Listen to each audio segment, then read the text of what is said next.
Meus irmãos, muita paz. Nós fomos educados pelos nossos pais, pelos nossos familiares, pela escola, pela sociedade em geral. Recebemos normas, diretrizes, modo de viver. Assim também aconteceu com nossos pais, nossos avós, nossos antepassados.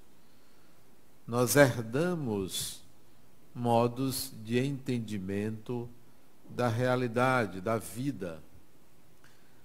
Os seres humanos mais primitivos, os habitantes das cavernas, eles também herdaram de seus antepassados modos de entendimento da realidade e procediam de acordo com uma tradição. Mas vigorava lá atrás, dentro da ignorância característica dos primeiros habitantes da Terra, o medo do desconhecido. É um medo típico do ser que inicia uma jornada de vida na escuridão característica do início da evolução. O medo guiava o ser humano, protegia o ser humano, ele fugia de situações que lhe trariam a possibilidade da morte. Então, a sobrevivência ditava regras e normas. Nós somos filhos desse medo. Para conter esse medo, para reduzir esse medo, medo do desconhecido, medo da morte, medo de tudo que era ameaçador, surgiram as normas e regras, tanto quanto as filosofias e religiões, para explicar, para dar ao ser humano um certo equilíbrio, uma sustentação. Então, a religião, dentre outras formas de eliminar esse medo, contribuem para que o ser humano encontre um equilíbrio psicológico, psíquico, e um equilíbrio no contato com aquilo que ele ignora, que ele desconhece. Então, isso está em nós. Daí, é importante entendermos que as normas religiosas, o nosso modo de entender a religião, o nosso modo de conceber o divino, o Criador, norteia a nossa vida, direciona o nosso destino, o seu destino, como você constrói a sua vida, suas escolhas, na raiz, na base do seu psiquismo está a sua crença em Deus ou a sua descrença, porque isto serviu lá atrás como meio de assegurar um equilíbrio psíquico. Havia o medo da morte, havia o medo do desconhecido, havia o medo do escuro, muitos medos. A religião vem como aquele elemento que traz o equilíbrio, a salvação, uma proteção contra forças desconhecidas. Então isso vai nortear o nosso modo de agir, vai nortear nossas escolhas, vai nortear a nossa vida e o nosso destino. Bom, se nós pensarmos que o destino ele é norteado por essa crença, a crença em Deus, o modo como concebemos a divindade, é possível, então, raciocinar, logicamente, que se mexermos nessa crença, poderemos alterar o nosso destino. Se tivermos consciência como é que nós enxergamos a divindade, talvez até tenhamos uma vida mais saudável, mais leve, com menos percalços, com menos dificuldades, realizando ou tendo comportamentos mais adequados para a obtenção daquilo que a gente mais quer, que é a felicidade. Então precisamos mexer nessa crença, na crença em Deus. Se, por exemplo, uma pessoa acha que está sob perigo, sob risco de perder a vida e apela a Deus para que isso não venha a acontecer e consegue se manter a salvo de perder a vida, então esta pessoa tem um Deus salvador da vida, protetor da vida. Se, por exemplo, uma pessoa precisa de dinheiro e consegue pedir a Deus que lhe dê meios de conseguir dinheiro e consegue, esta pessoa vai acreditar que Deus funciona como um banqueiro, é aquele que lhe concede o dinheiro que ela precisa.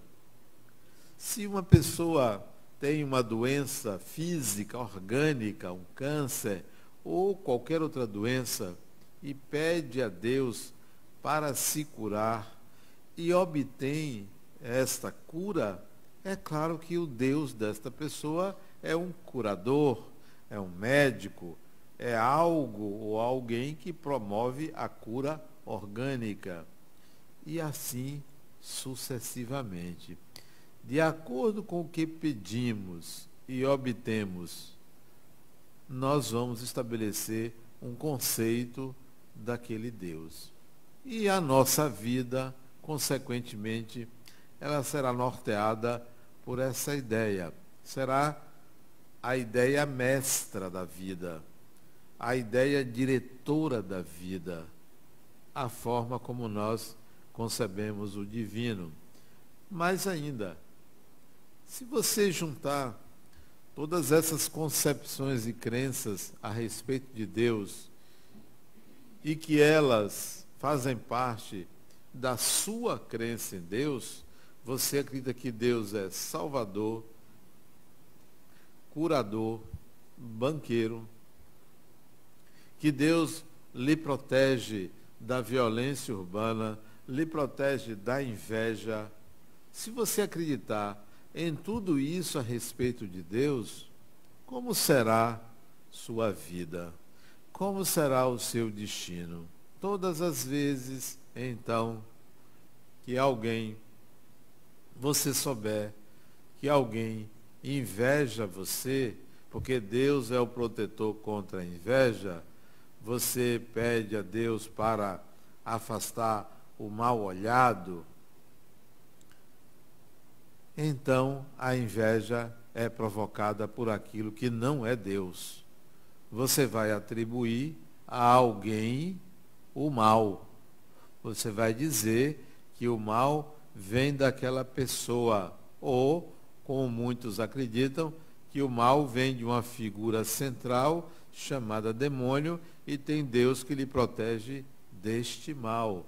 Você até reza pedindo a Deus: livrai-me ou livrai-nos do mal. Amém. Então, esta crença lhe leva a ser uma pessoa que acredita que o mal é algo externo, que há um ente externo que provoca o mal em você. Nunca é você, é algo fora de você, é algo que lhe agride. Você se torna, então, uma pessoa, por esse tipo de crença, uma pessoa vulnerável, uma pessoa frágil, uma pessoa que não trabalha, não elabora em si mesmo os meios de não só combater isso, como compreender isso, porque entrega a Deus a solução e coloca como causa um ente externo. O seu destino será construído em cima dessa dialética. Existe um mal externo, mas tem um Deus que me protege. Basta que eu cumpra algumas obrigações para agradar esse Deus, está resolvido o meu problema. É assim o pensamento da maioria. E isto induz a uma fragilidade psicológica, a uma fragilidade para mudar isso. É preciso a gente voltar lá atrás, nas raízes das nossas crenças religiosas, dissolver modos, meios de lidar com o divino. Entender que Deus, independentemente do que seja, instalou-se no nosso psiquismo como um sistema protetor, compensatório, solucionador dos nossos conflitos.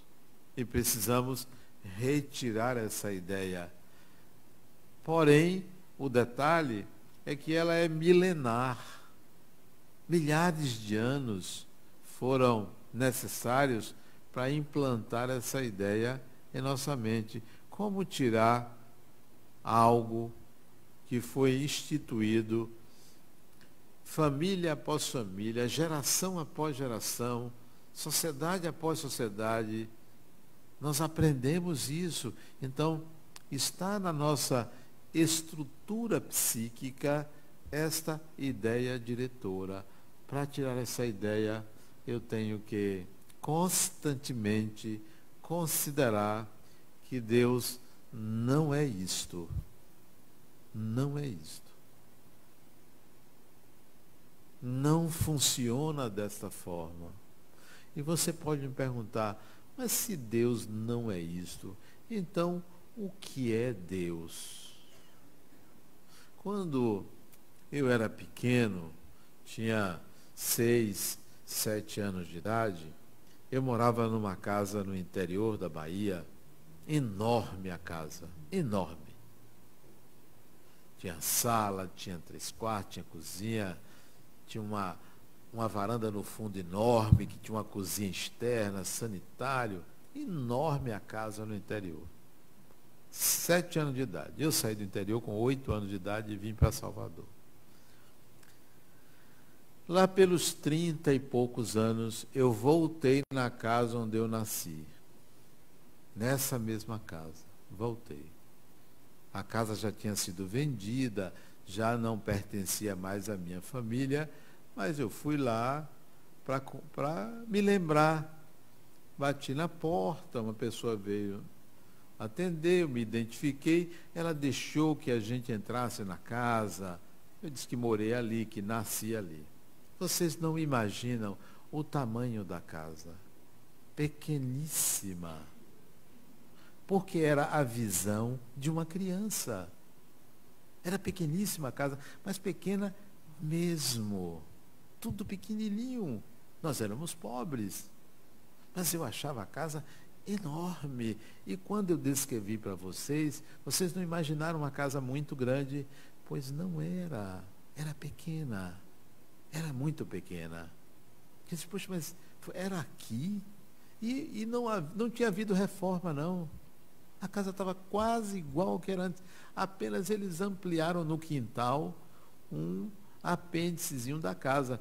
Mas o miolo da casa era o mesmo. Tudo pequeno. Uma casinha modesta aqui, de um subúrbio de Salvador. Como se fosse. Eu digo isso para a gente entender que a nossa concepção sobre Deus assemelha-se à concepção de uma criança a respeito de algo que na visão da criança é enorme, é superlativo, e isso contribui para uma fragilização. Então, o que é Deus?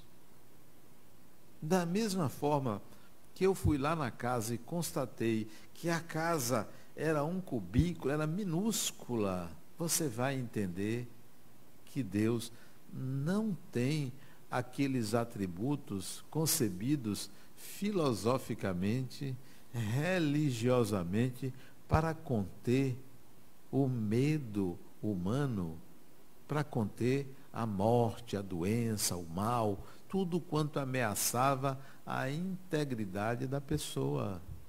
Então, o que é Deus? O que você deve colocar maciçamente na sua consciência, sabendo que também é provisório?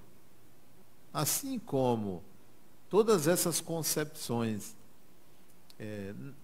sobre Deus que você guardou e que eu estou dizendo que devem ser dissolvidas e colocar outra, esta outra também é provisória, não é definitiva, porque não há nada que seja absoluto, é sempre provisório. Comece assim: Deus, o Criador de tudo, fez o ser humano e a vida para a conquista da felicidade. Felicidade. Deus fez a vida para ser vivida de forma leve, leveza.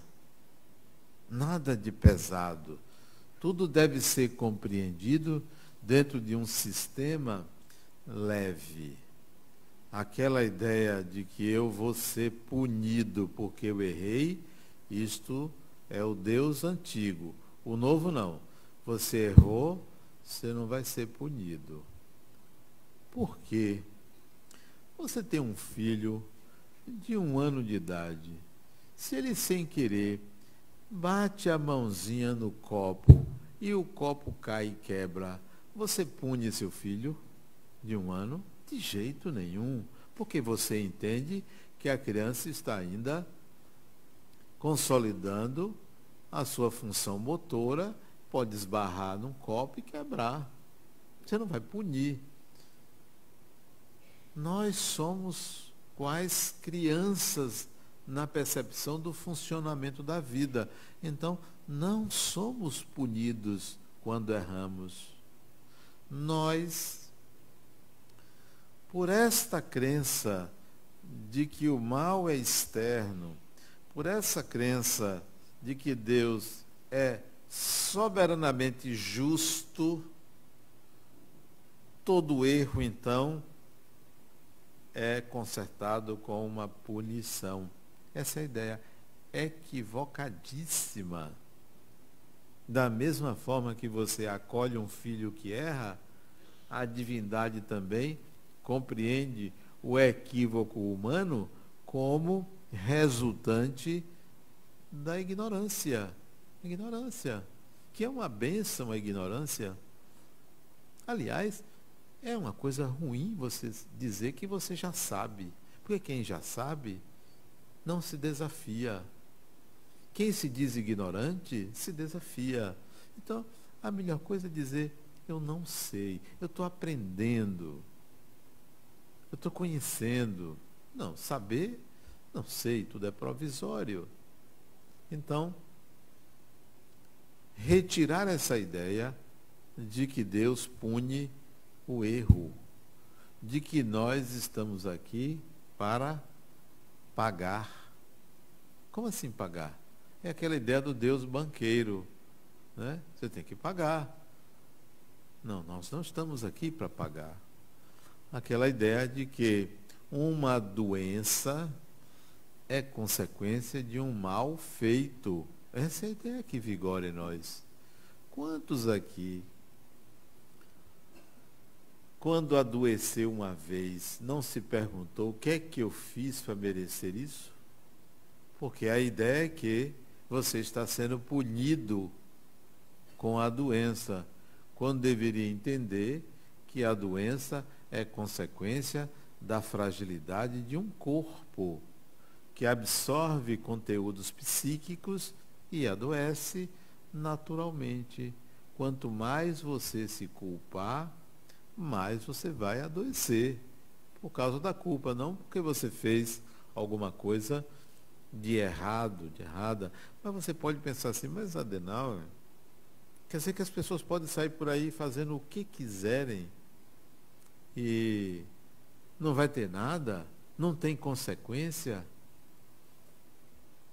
Eu vou lhe dizer sim e não. Por que não tem? Porque não funciona desta forma matemática. Fez, tem consequências iguais? Não.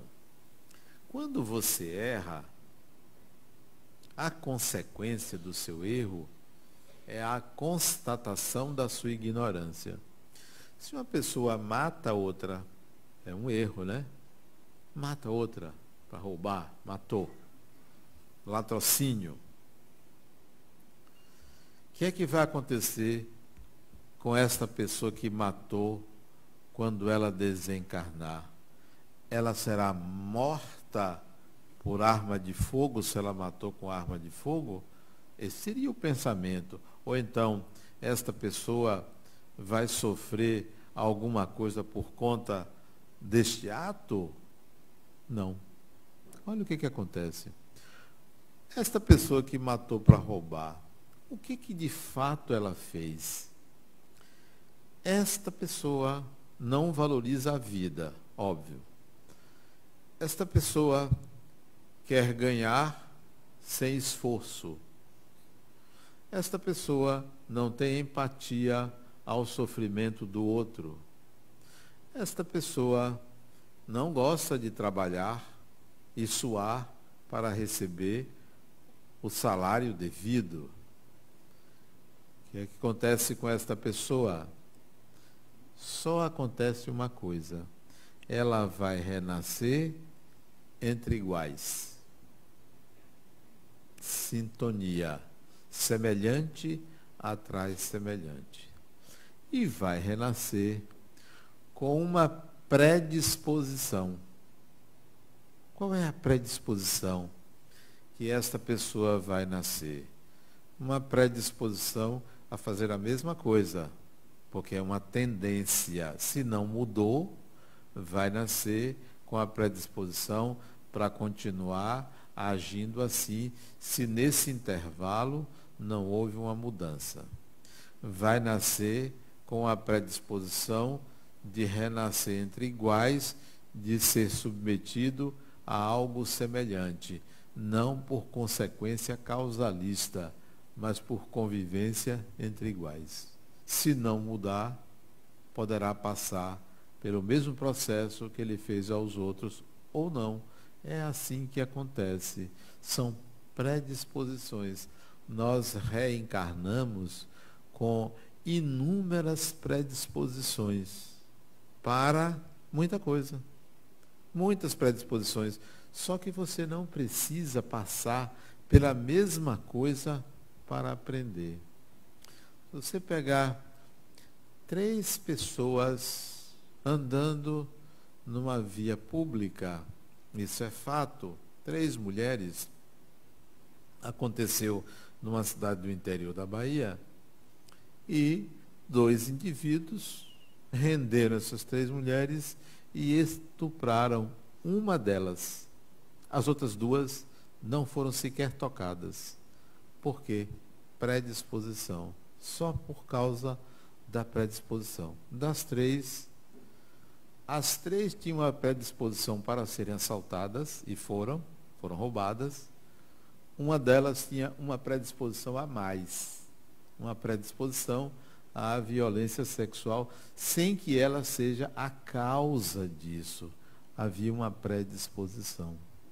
Nós temos várias predisposições, fruto do nosso comportamento, das nossas escolhas, dos nossos interesses.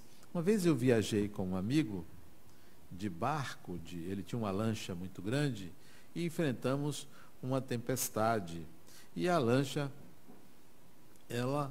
acho que ela parecia uma gangorra. E ele começou a ficar com medo da lancha afundar. A gente estava em alto mar e desencarnar. Eu disse: pode ficar tranquilo, porque eu não tenho a predisposição de desencarnar num acidente de lancha. Então, fique tranquilo, porque você está amparado pela minha predisposição.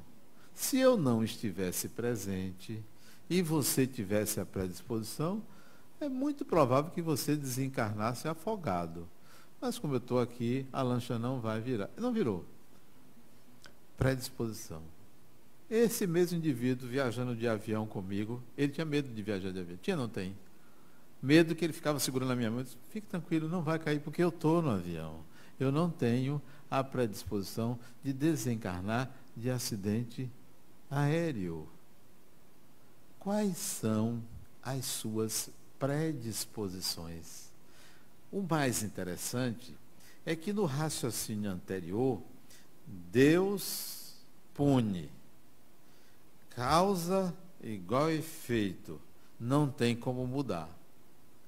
Mas quando você pensa causa e predisposição a, tem como mudar, porque é uma predisposição.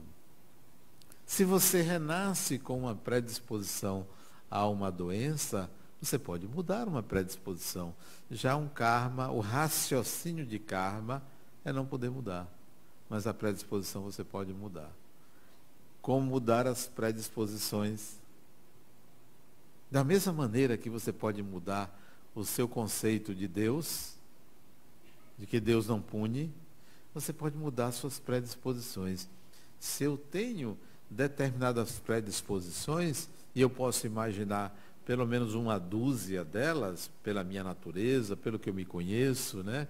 Adenauer sabe quem é Adenauer? Olha, você está sujeito a acontecer tais coisas com você. Então, eu tenho uma ideia de algumas predisposições minhas. Eu vou mudar isto.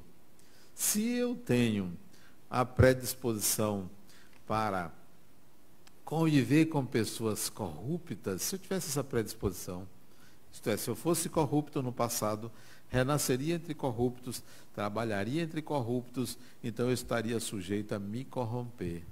Eu vou atuar contrário à predisposição. Ah, então aqui é corrupto? Primeiro, eu não vou querer trabalhar aqui. Segundo, eu jamais vou me submeter a esse tipo de ocorrência. Terceiro, eu vou trabalhar da melhor maneira para ser um bom servidor público, considerando que a corrupção estaria mais presente no serviço público. Eu agiria contrário à predisposição. Então, analise quais são as suas prováveis predisposições e atue no sentido contrário a elas. Se você tem predisposição para ser assaltado, desapegue-se. Desapegue-se. Comece a pensar que você não é dono de bens materiais, você é administrador. Perdê-los não será problema, porque você só administra. Comece a pensar no desapego. Então, os assaltos poderão até acontecer perto de você, mas você já aprendeu a lição do desapego, não terá predisposição para aquele tipo de ocorrência. Se você tem a predisposição para uma determinada doença, digamos, o indivíduo numa encarnação fumou muito, atacou o coração dele, reencarna com a predisposição de ter uma doença cardíaca. Quer mudar essa predisposição? Comece a cuidar da sua saúde física, do seu coração. Exercícios regulares e visitas ao médico. Então você vai contra a predisposição. É assim que a gente muda o nosso destino. Ao invés de pensar em causalidade, pensamos em predisposições. Em vez de pensar num Deus punitivo, num Deus flexível, extremamente flexível.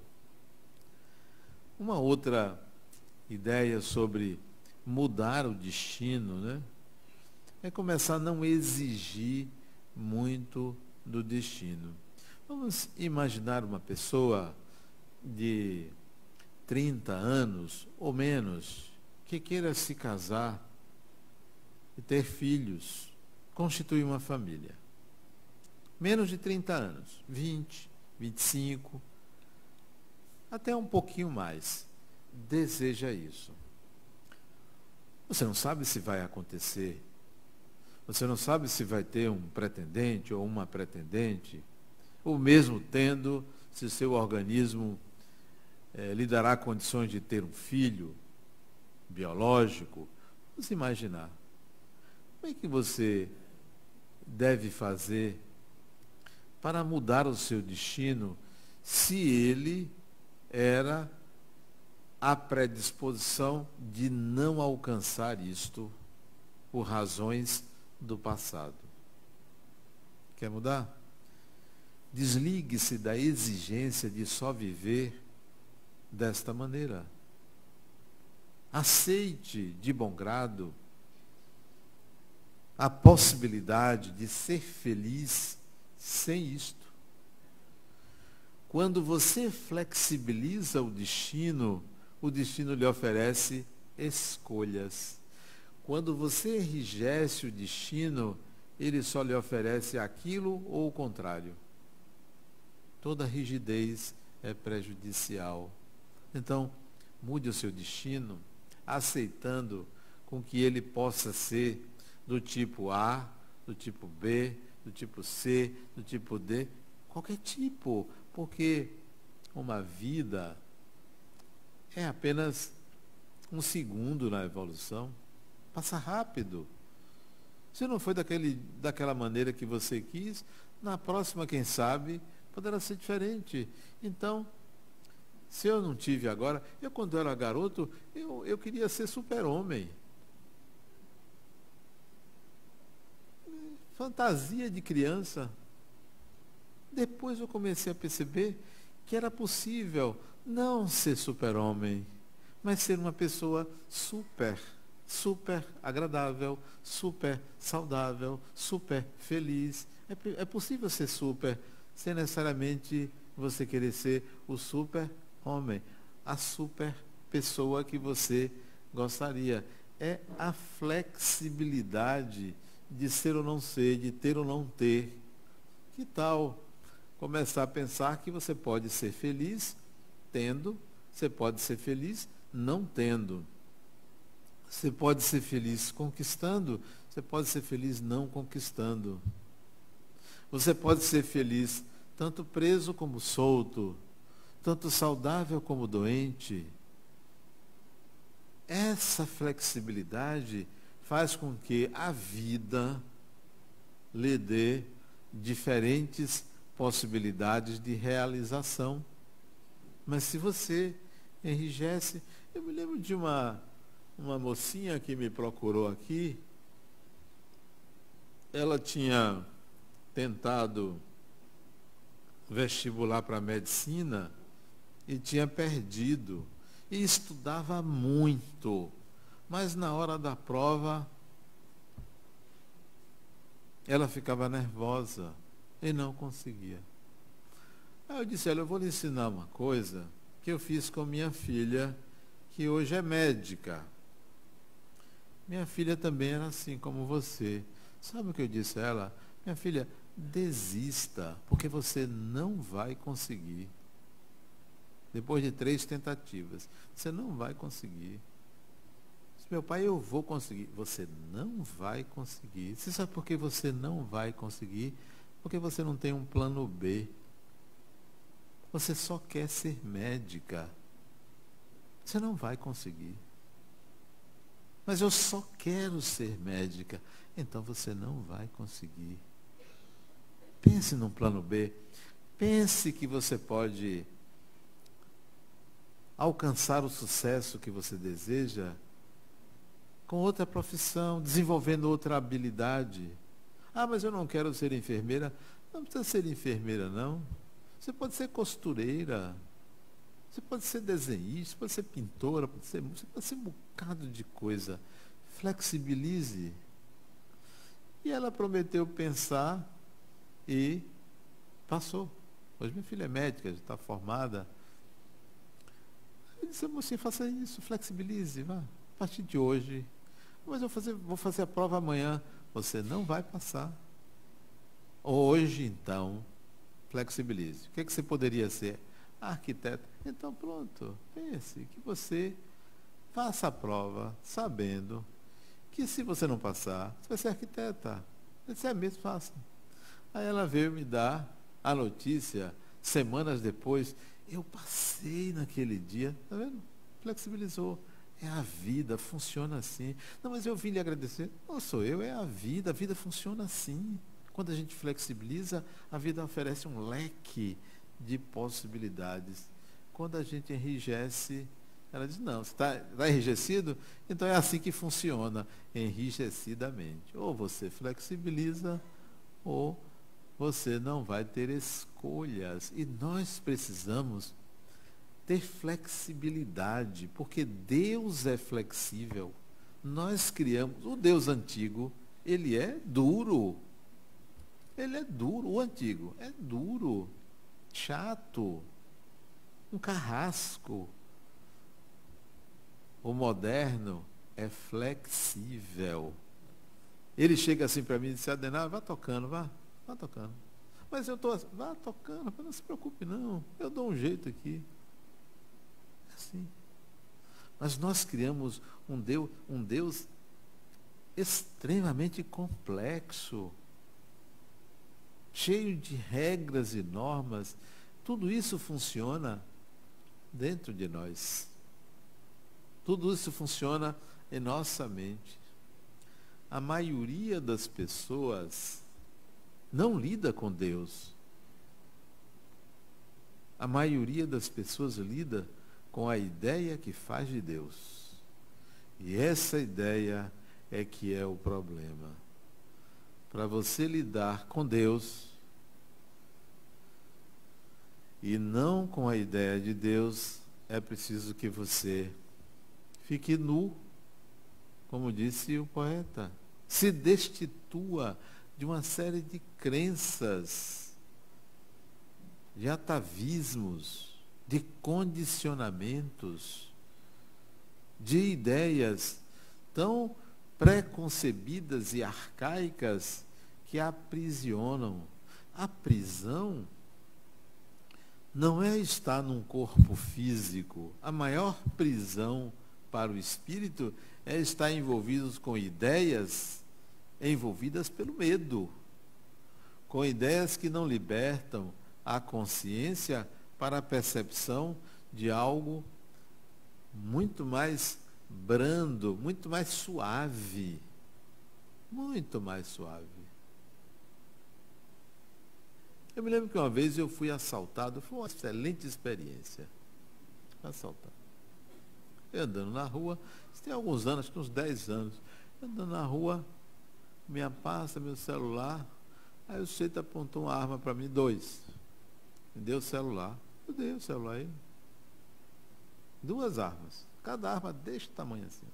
Enorme. Qual o menino que vê? Eu vi as armas desse tamanho.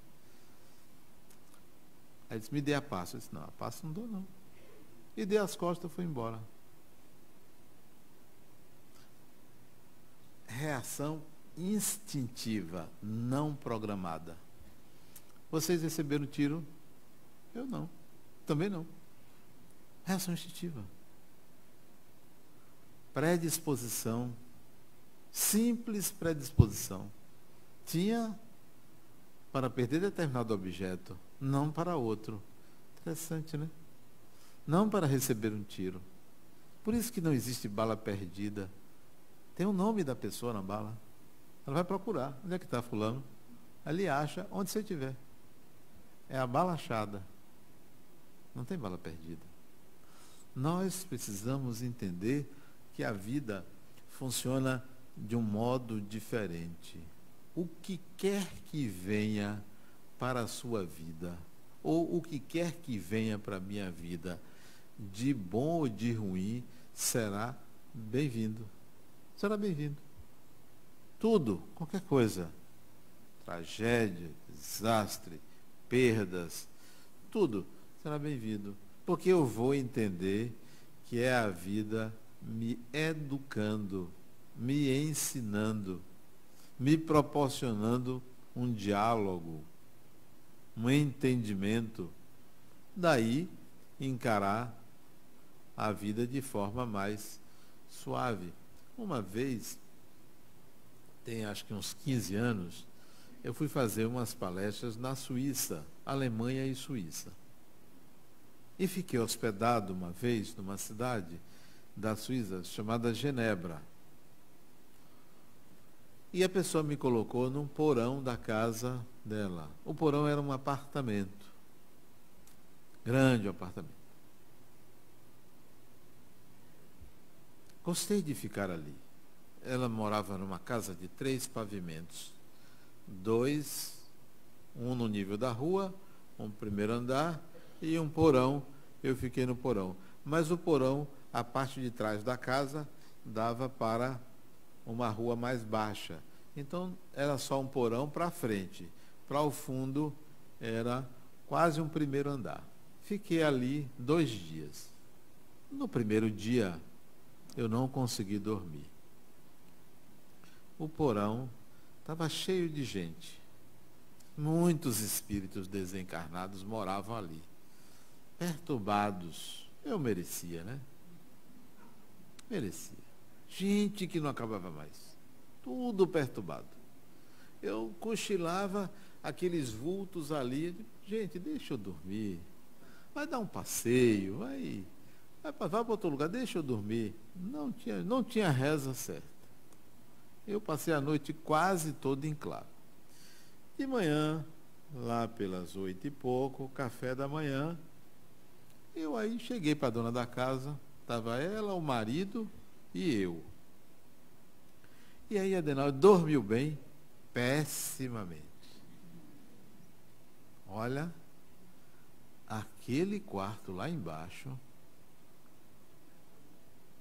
só tem espírito perturbado naquele quarto. Eu falei tudo, porque é igual a outra que me chamou para jantar na casa dela. Gostou do jantar? Salgadíssima comida. Ai, não vou. E eu não comi, não. Eu comi, tirei um pedaço, comida. Disse, não, fulana, tá muito salgada essa comida. Não quero, não. E só tinha aquilo.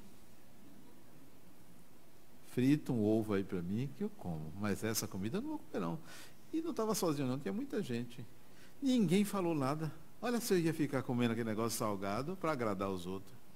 Então eu disse a ela, olha, cheio de espírito perturbado, quem dorme naquele quarto?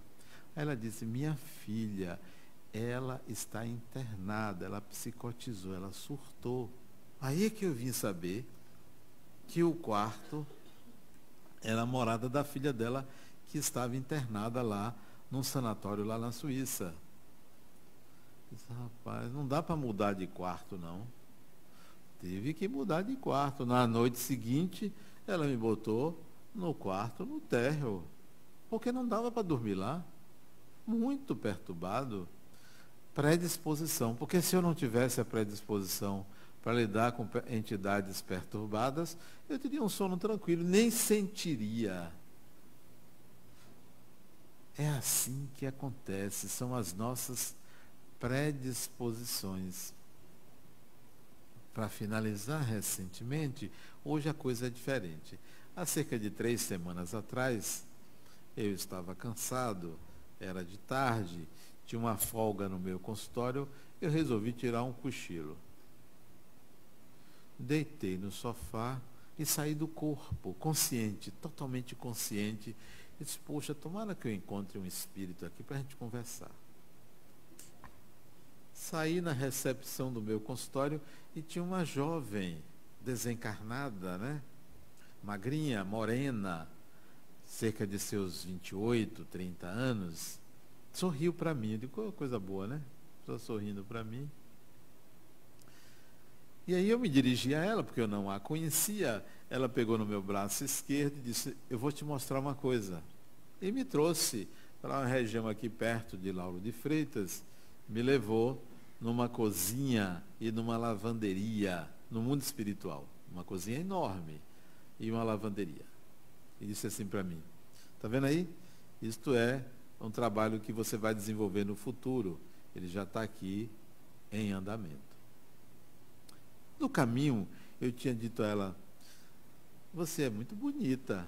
Olha, foi galantear um espírito. Né? Veja se isso tem sentido. Ela olhou para mim sério. Não olhe para a aparência, não ligue para a aparência. Me dê um Shelp, né? Mas o que é que tem você dizer que uma pessoa é bonita? Né?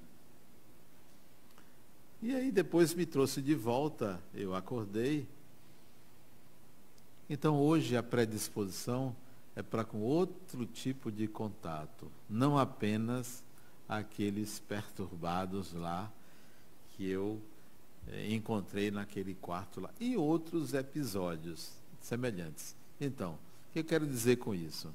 Cuide das suas predisposições. São muitas. Não existe destino absoluto. Existem possibilidades. Possibilidades que você pode fazer escolha.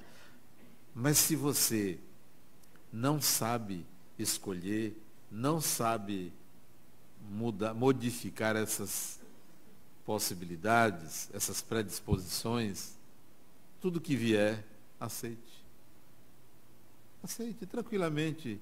Eu não tenho que passar por isso, pois eu vou passar tranquilamente e feliz. E feliz.